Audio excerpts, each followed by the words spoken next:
He was a brilliant mathematician who hated society. He was extremely smart, but socially awkward. He started fantasizing about killing people. The Unabomber left his angry mark of death.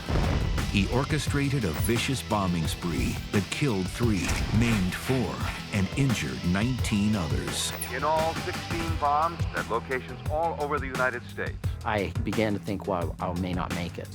His base of operations was crude. The cabin was a bomb factory. But his devices were hideously lethal. Matches, pieces of wood, nails. That's an anti-personnel device that's used to maim or kill. For almost 2 decades, he skillfully evaded identification and capture. We had literally hundreds and hundreds of suspects. He dropped out of sight for 6 years. People thought he was dead. He was obsessed about leaving fingerprint evidence. Nobody's ever seen anybody like Theodore Kaczynski. The hunt for the Unabomber, next.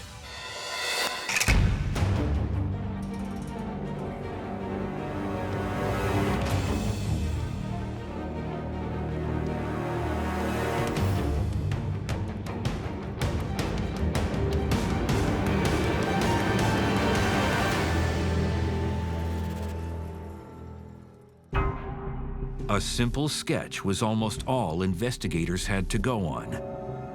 The facial features were distinct, but the head was cloaked by a hood, and the eyes obscured by aviator sunglasses. For more than 17 years, he operated without restraint. In all that time, no one knew who he was or how exactly he chose his targets. Even his victims remained in the dark until he struck. I had never heard of the Unabomber before I was injured. I learned about the existence of the Unabomber 2 days after I came home from the hospital. February 20th, 1987, an unseasonably warm and sunny day in Salt Lake City. Police and emergency personnel respond to a report of an explosion outside CAM's computer services. Owner Gary Wright had arrived at his office at 10:25 a.m. When I pulled into the parking lot, I noticed that there was a piece of wood over to the right-hand side near my secretary's car. 2 2x4s that appeared to be nailed together. I thought, well, it's just a piece of scrap lumber from a construction project. It's got nails sticking out of it. I should probably throw it away. Somebody will step on it. It'll get run over. But as I bent down to pick it up, there was a slight click, and instantly I could feel this huge pressure in my chest, like almost a crushing pressure. And I heard what sounded like a fighter jet going over.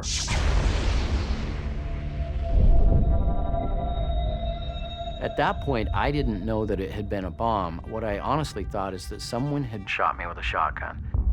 I began to think, well, I may not make it.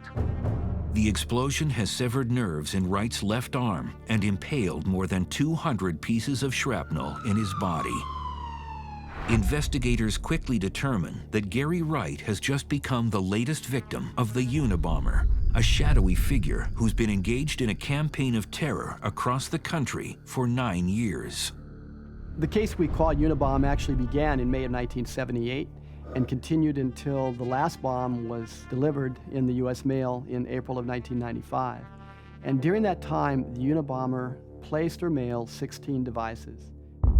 The first device explodes at Northwestern University, just north of Chicago. Disguised as an ordinary package, the bomb inflicts minor injuries on a university police officer.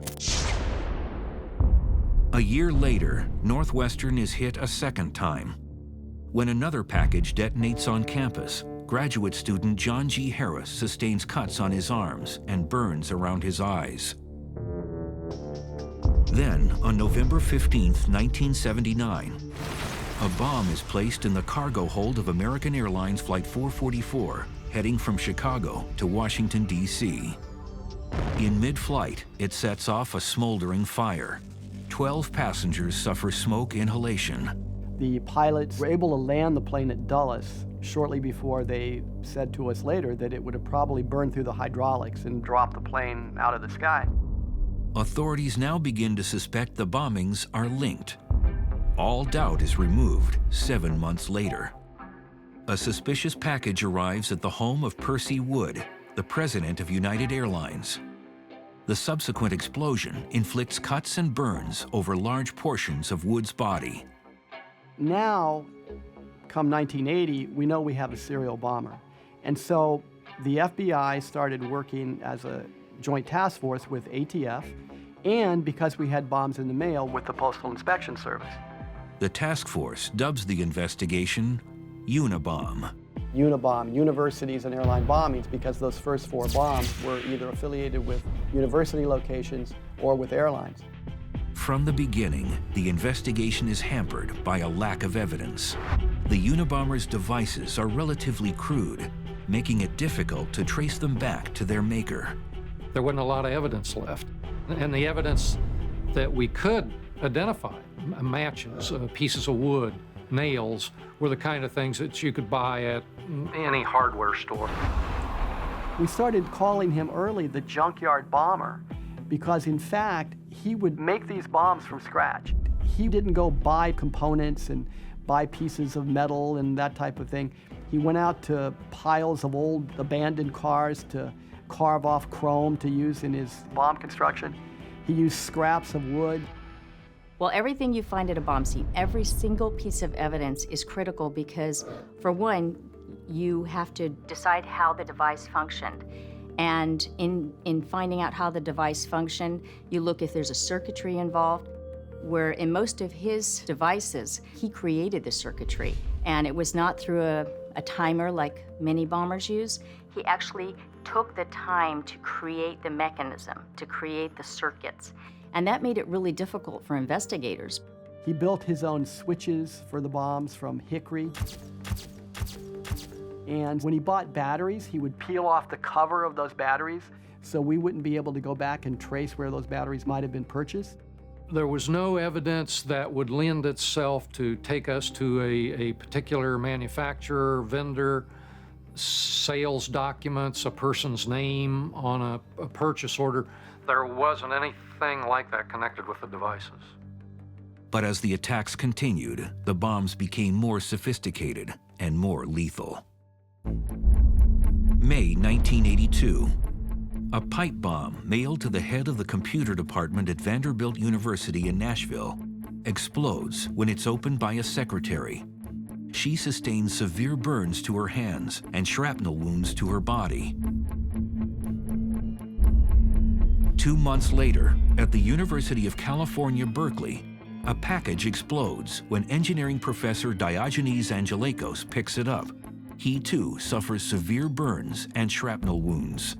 Usually in bombings or in any kind of serial crime, you can look at what they call victimology, and you try and determine perhaps people or businesses or something that all of the victims had in common with the suspect or the person who's doing the bombings in this case. With Unibomb, none of these people, none of the victims over the years had any connections. Did they go to the same universities? Did they have difficulty with one person? And was there a commonality between all the victims? And that was very difficult because we had literally hundreds and hundreds of suspects. There are no incidents for almost 2 years. Then, on May 15, 1985, engineering student and aspiring astronaut John E. Hauser is nearly killed when he picks up a parcel left in a computer room on the UC Berkeley campus. Zap! And exploded, blew my arm off to the side like this, and the first thing I thought was, why did they do that? 6 months later, a package mailed to the home of a University of Michigan psychology professor explodes when research assistant Nicholas Suino opens it. Suino sustains burns and shrapnel wounds. The professor suffers some hearing loss. 1 month later, on December 11, 1985, the Unabomber claims his first fatality with his 11th bomb. Computer rental store owner Hugh Scruton is killed when he picks up what appears to be a piece of scrap wood. Metal shrapnel penetrates his heart and tears off his right hand. This bomb contains a clue that had become known as the Unabomber's signature, a metal plate stamped with the letters FC. FC became one of the standard ways of us being able to tie in one bombing with another. and over the years became one of the giveaways that this was a Unabomb device. But the FC signature shed no light on the identity of the Unabomber, or even if he was only one person. Throughout the investigation, one of the main questions was, is this a lone actor, or is there a group involved? There wasn't clear evidence one way or the other for quite a while. Finally, on February 20th, 1987, investigators got their first break with the Gary Wright bombing. One of my employees had actually seen a person place this device outside in the parking lot about 25 minutes prior to when I arrived. He stared at her, emotionless, and once he was done pulling the device out of the bag and setting it there, simply got up and walked away. The result of the employee's description was this now famous composite sketch of the suspect, a white male wearing aviator sunglasses and a hooded sweatshirt. This was the first time that anybody knew what the Unabomber looked like. For all these years prior to that, nobody knew. But another 9 years would pass before the Unabomber was actually identified, and the truth would be stranger than anyone ever imagined.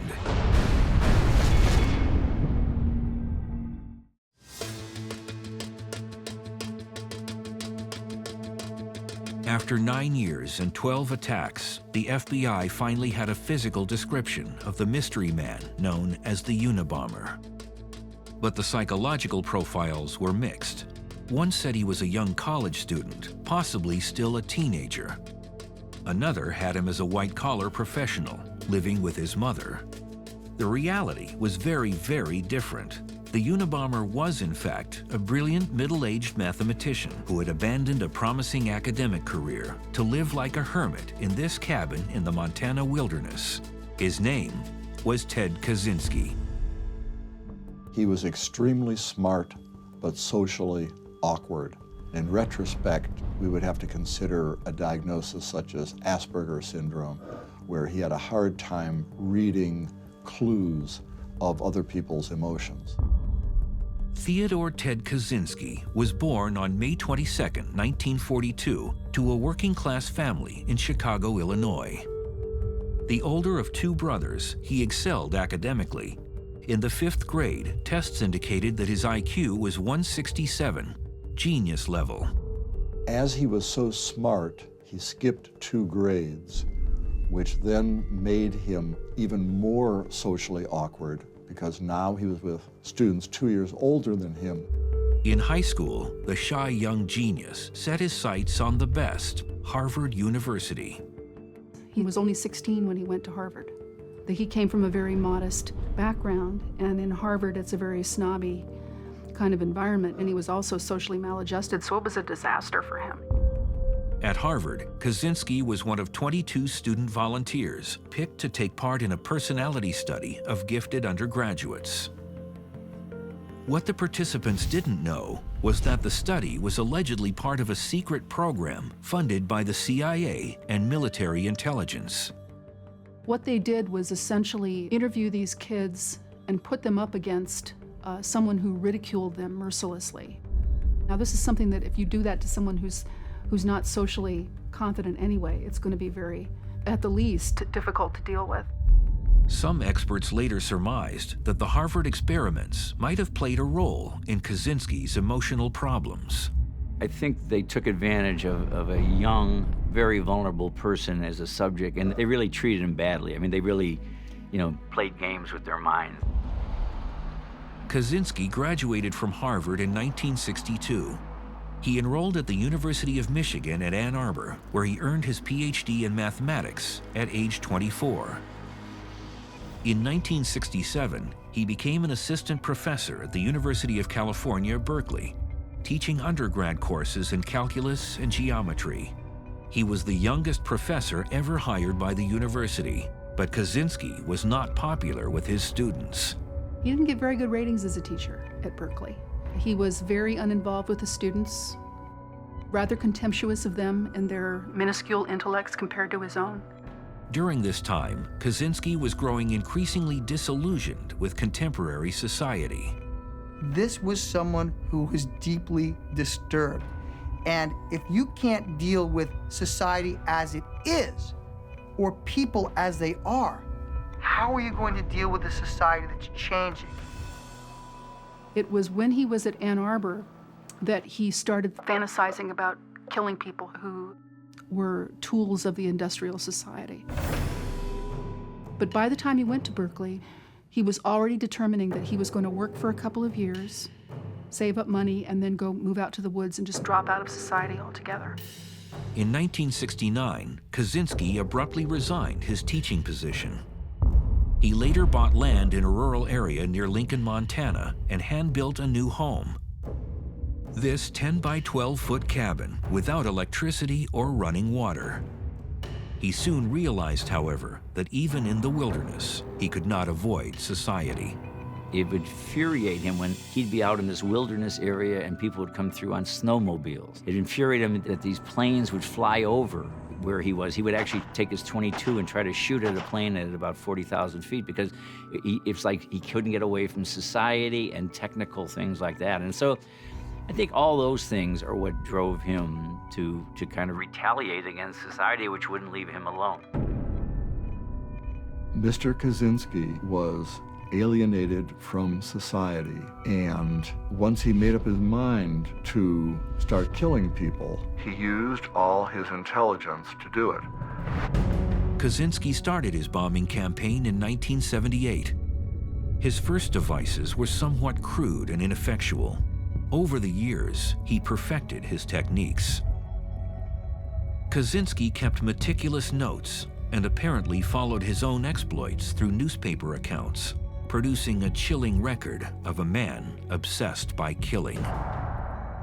In reference to the primitive bomb left on campus at Northwestern University, he wrote, "I hoped that a student would pick it up and would blow his hands off or get killed." After his second bomb caused minor injuries, he complained, "I had hoped that the victim would be blinded or have his hands blown off or be otherwise maimed. I wish I knew how to get hold of some dynamite." As you go through some of the writings that he had written over the years, he makes it very clear that my ambition is to kill a scientist, a businessman. I'd even like to kill a government official or a communist. He complained again after the 1982 bomb that injured the secretary at Vanderbilt. No indication that she was permanently disabled. Frustrating that I can't seem to make a lethal bomb. Finally, after the attack that killed computer rental store owner Hugh Scruton, Kaczynski wrote in triumph, "Excellent, humane way to eliminate somebody. He probably never felt a thing."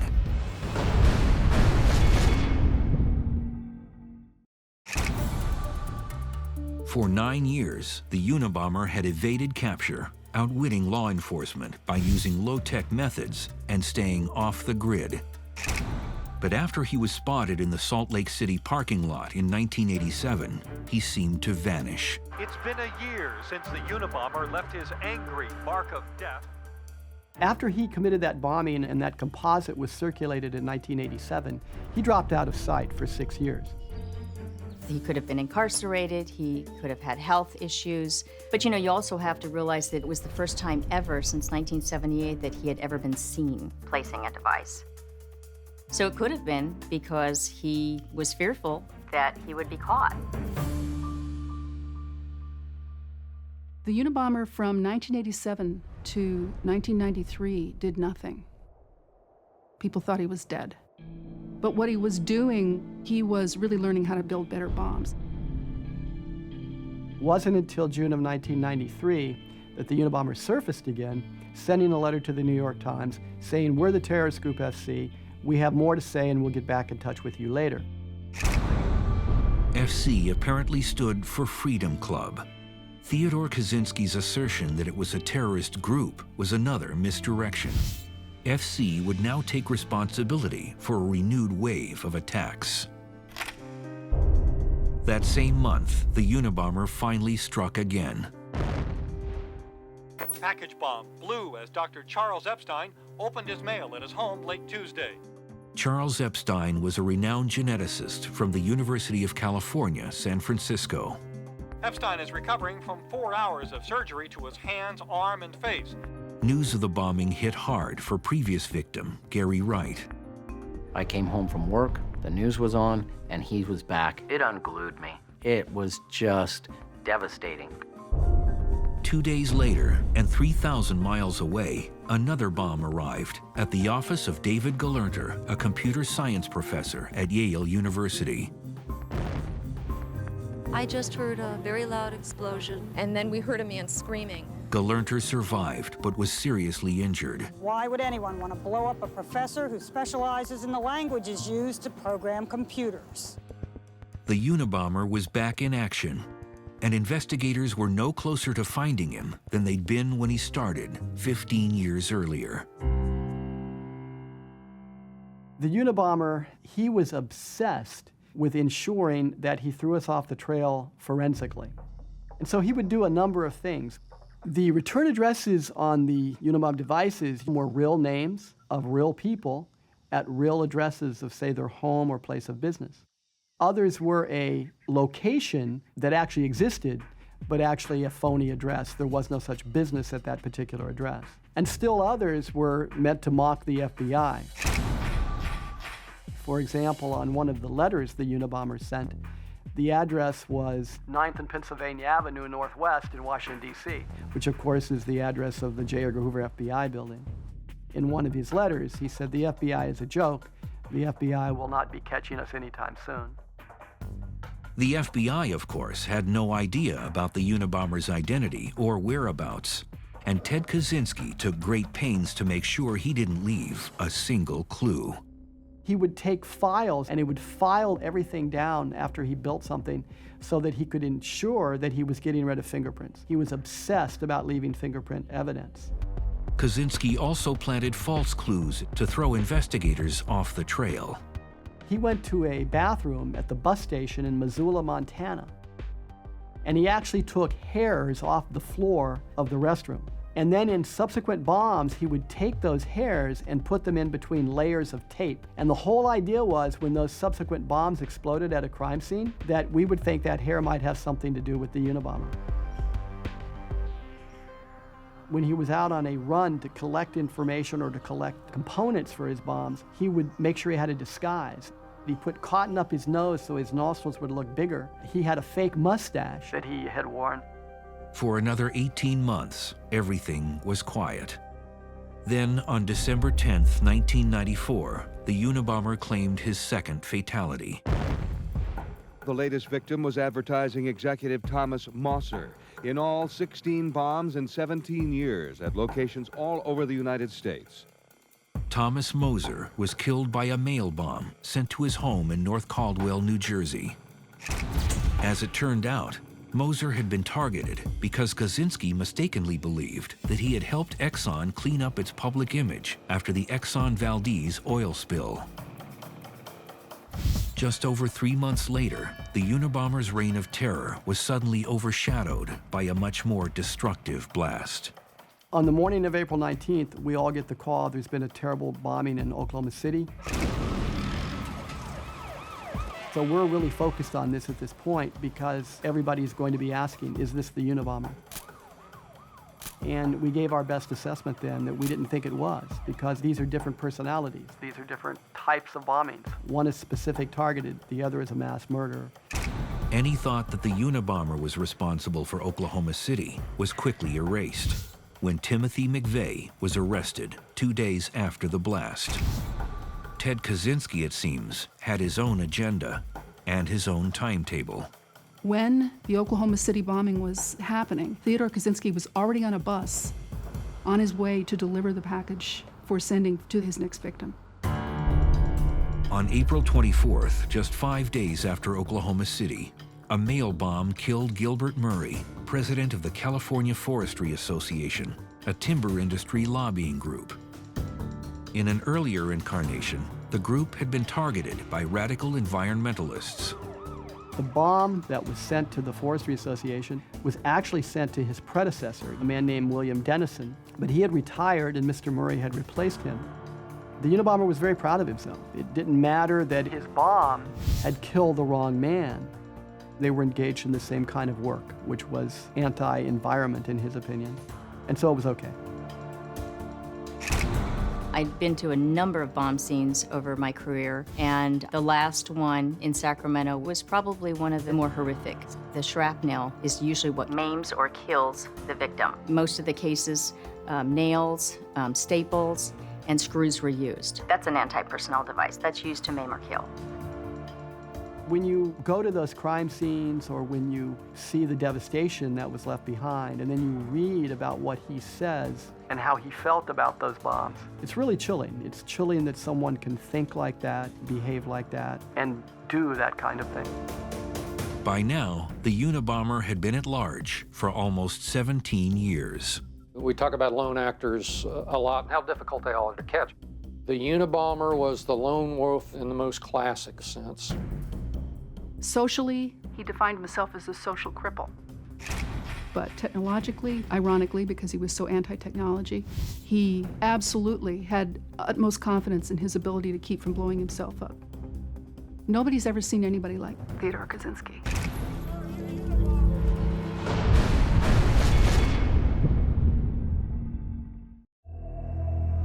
By the time the Unabomber claims his third fatality, his bombs have become more effective. And investigators still have no idea who is responsible. But with the death of Gilbert Murray of the California Forestry Association, the case suddenly takes a surprising turn. Within days, the Unabomber sent letters to several people and claimed credit for the Murray bombing and started talking about the notion that the terrorist group FC is going to send out a manifesto and wants either the New York Times or the Washington Post to publish that manifesto. And if in fact they do, the terrorist group FC will desist from committing terrorist acts. 2 months later, the Unabomber sends a 35,000-word manuscript to the New York Times, the Washington Post, and Bob Guccione at Penthouse Magazine, among others. Titled Industrial Society and Its Future, the essay becomes known as the Unabomber Manifesto. There were many people who thought the Unabomber Manifesto was a red herring. I had a couple of agents come to my office and say, we're wasting too much time on the Unabomber Manifesto. We need to stick with forensics, we need to stick with known facts. Most people in the FBI never even read the manifesto. The popular opinion was that it was nonsense, it was just scribbling. The media and the FBI are faced with a dilemma. Publishing the manifesto could be seen as giving in to terrorist demands. The last thing we wanted to do is set a precedent that we would be blackmailed into publishing terrorist manifestos, because every terrorist could come out of the woodwork and decide, this is nice, we'll try this too. Attorney General Janet Reno called us to a meeting, and essentially what we said to her was, the reason you should publish this is somebody out there has seen these words before, and they're going to recognize him by his words. The Washington Post publishes the manifesto on September 19th, 1995. After the publication of the Unabomber Manifesto, we received almost 55,000 calls. We had wives turning in their husbands, we had girlfriends turning in their boyfriends, we had all kinds of people submitting written samples of people's work. Among the thousands of people who believe they recognize the style of the writer is Linda Patrick, the wife of Ted Kaczynski's brother, David. David Kaczynski's wife was on sabbatical in Paris and saw some excerpts from the manifesto. She recognized his phrasing because David had showed her letters from Ted and told her about Ted's preoccupations. I think it's partly that the voice in the manifesto is a Chicago voice. Phrases or just the grammar, perhaps. The Kaczynski brothers have been estranged for several years. When David reads the manifesto, he must confront a sobering realization. David recognized in the manifesto echoes of his brother's wording. David said that one thing that really struck him was seeing the term cool-headed logicians. He said that's directly out of Ted's mouth. There was a strain of Ted's philosophy in every paragraph. So it was just becoming impossible for them to not push it further. Through a lawyer, David Kaczynski contacts the FBI he submits a copy of an essay that Ted had written in 1971 to compare to the manifesto. It was very clear to me by the third paragraph, when the hair on the back of my neck stood up. What I was reading, which was a 1971 essay, was identical in many ways to the manifesto. The biggest problem for David was he was afraid that if the government came to suspect Ted Kaczynski on their own, they would storm the cabin and Ted would be killed in the encounter. He wanted to prevent more violence. He didn't want anybody else to die. David's information leads authorities to Ted's Montana cabin, which is put under surveillance. The FBI proceeds with caution to ensure that any evidence they obtain is admissible in court. But they're also in a race against time. Now there was some real urgency because we knew this is the primary time over the years that the Unabomber had hit the road and started mailing devices. So we were very concerned that while we're trying to put all of this together, he could actually get out, get on a bus, and go and deliver another bomb. Then, just as the task force is putting its plan in place, word leaks out and kicks the operation into overdrive.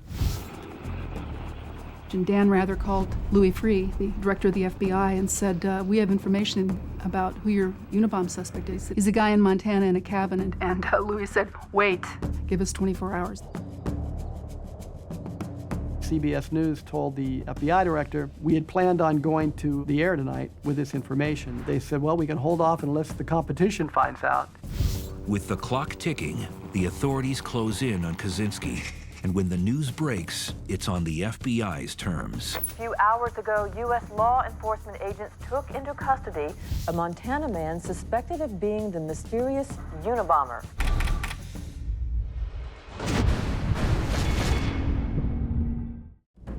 April 2nd, 1996. While the Unabomb task force scrambles to obtain a search warrant on Ted Kaczynski's cabin, dozens of agents descend upon Lincoln, Montana. Between noon on April 2nd and midnight on April 2nd, we flew about 150 people from San Francisco into Montana on the last two flights out and got everybody in position. We chose some members of our SWAT team to do work in the mountains to cut off any places where Kaczynski might run. We were worried that there would be nothing in the cabin and therefore no evidence and be back at square one. By the next morning, the arrest team is ready to move in. With the help of a local forestry agent, Kaczynski is lured from his cabin and taken into custody without incident. After 16 attacks, 26 victims, and almost 18 years, the hunt for the Unabomber is finally over. Theodore Kaczynski never expected any law enforcement would get anywhere near his cabin in Montana. And it's a good thing he didn't, because he would have booby-trapped that thing and blown it sky high. Investigators carefully begin to search the cabin. The cabin smelled inside. He had a bathroom that he literally had to dig into the floor of the cabin. There was no running water. There was no electricity. Theodore Kaczynski himself smelled terribly and probably hadn't taken a shower for a long, long time. In fact, probably not since his last bombing run, because there was no place to take a shower. This was not your Lake Tahoe chalet. Inside the tiny 10 by 12 foot structure lies a treasure trove of evidence. The cabin was a bomb factory. There were all kinds of containers. And in those containers, he had essentially handmade bomb components. In one container, he had extra switches, those hickory switches, some of which we found at crime scenes. He had containers that had formulas on them. And we came to find out later, these were mixtures of where he had experimented. And there were a number of notebooks. Those notebooks contained what came to be over 30,000 pages of handwritten notes, because all of those years he had spent in the cabin, he had been keeping journals. He had been keeping copious notes of everything he'd done and of all his bomb experiments. But he threw us a curve, because when we went to go through those notes, several hundred pages of them were written in a mathematical code. When we sent all this back to the FBI lab, they said this mathematical code is probably more complicated than anything we've seen since the height of the Cold War from the KGB itself. During the search of his cabin, investigators discover that Kaczynski had no intention of stopping his campaign of terror. They found a live device underneath his bunk. It turned out that he, as we had surmised, was not going to honor his promise not to send any more bombs. This thing was ready to go. All it needed was the address and the postage, and it would have been gone. A federal grand jury indicts Ted Kaczynski on multiple counts of illegally transporting, mailing, and using bombs.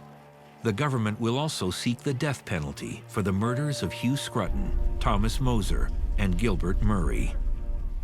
Faced with overwhelming evidence tying him to the Unabomber crimes, Kaczynski's court-appointed lawyers attempt to enter an insanity defense to save him from execution. Kaczynski adamantly objects.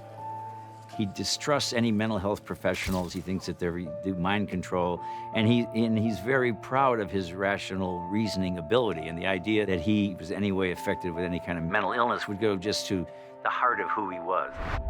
Mr. Kaczynski had a very, very strong belief that he did not want to be labeled mentally ill. Number one, he did not believe he was mentally ill, and number two, he did not want to taint his philosophical view where he was trying to influence the public as being discarded as the ravings of a madman.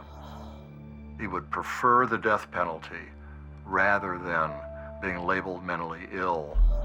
As his trial date approaches, Kaczynski tries to get his court-appointed lawyers dismissed. The judge said, no, we will not let you have different attorneys because it would take at least 3 months for new attorneys to get up to speed. We've already impaneled the juries. We've brought witnesses in from around the country. We've brought victims in. So then Kaczynski said, in that case, I'll defend myself. Pro se, and I don't need 3 months to get up to speed. And at that point, the judge said, no, I won't allow it. Kaczynski that night attempted to hang himself in his jail cell with his underpants. The suicide attempt, along with other factors, prompts the judge to order an examination by forensic psychiatrist Sally Johnson. Dr. Johnson diagnoses Kaczynski as suffering from paranoid schizophrenia, but declares him competent to stand trial. The defense experts and Sally Johnson, who was neutral, who had no axe to grind, concluded that he actually was psychotic. And her diagnosis of him being psychotic caused the government to be willing to allow him to plead guilty and take the death penalty off the table. He had two choices. He either took the plea bargain or we went ahead with the trial, and then we felt we were required to and we're going to present evidence of mental condition. And the idea of that was so devastating to him that he'd rather plead guilty. In January 1998, Kaczynski agrees to a plea agreement under which he pleads guilty and is sentenced to life in prison without the possibility of parole. He was willing to accept the death penalty rather than to besmirch his philosophy. But given the choice of pleading guilty and avoiding the death penalty, he chose to take it.